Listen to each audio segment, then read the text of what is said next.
For a considerable time now, India has been gunning for a reformed multilateral order for the world. Even as COVID-19 appeared to be shutting avenues when it comes to diplomacy, a new dynamic was the very idea that enabled a proactive government to present the proverbial foot in the door.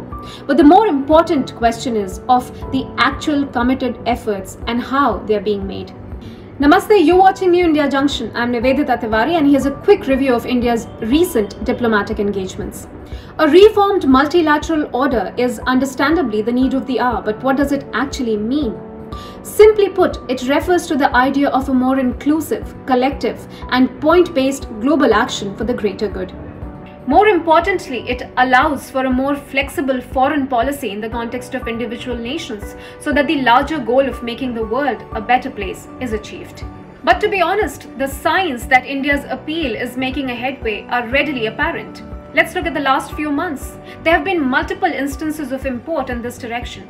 To list a few, India's commitment has been showcased through the 2+2 ministerial dialogue with the US on October 27, the second meeting of the India-Central Asia Dialogue on October 28, the Malabar Joint Naval Exercise on November 3 and Phase 2 on November 17, the India-Nordic-Baltic CII Conclave on November 5, the Virtual Global Investor Roundtable 2020 on November 5, India-Italy Bilateral Summit on November 6, dialogue among Indian and Argentine think tanks on November 6, the Shanghai Cooperation Organization Summit on November 10, Asian Leadership Conference on November 11, the 17th India-ASEAN Virtual Summit on November 12, the Bloomberg Economic Forum on November 17, and the 12th BRICS Summit on November 17.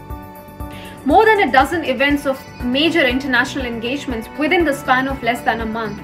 10 of these have been on multilateral platforms, and almost all of them have centered around a core idea: a better response to global challenges.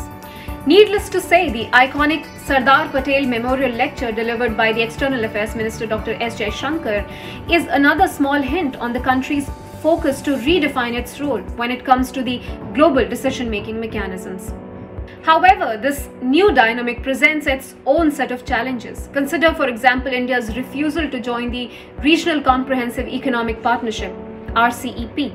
As the COVID-19 pandemic had spread on an unprecedented scale, the Atmanirbhar Bharat Abhiyan provided the means not just to build domestic capacity but also for a ground-up economic recovery.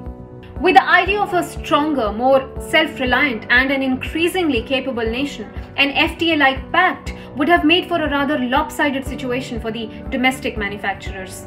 This would have been due to the increased influx of imported goods from other RCEP members. And this is exactly where a reformed multilateral order comes in.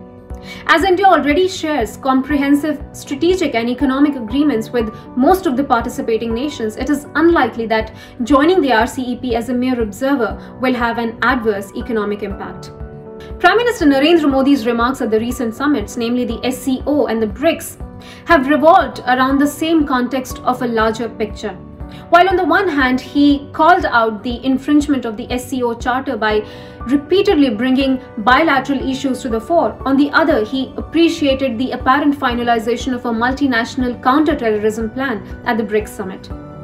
External Affairs Minister Dr. S. Jaishankar had recently delivered an engaging keynote address on emerging geopolitics and economic landscape in Asia, and given the radical reconstruction of the world order, the idea cannot be ignored. However, India is not just focusing on Asia-related aspects. Its multi-continental engagements such as BRICS and Quad have set the tone for more open, albeit issue-based discussions. The idea is clear.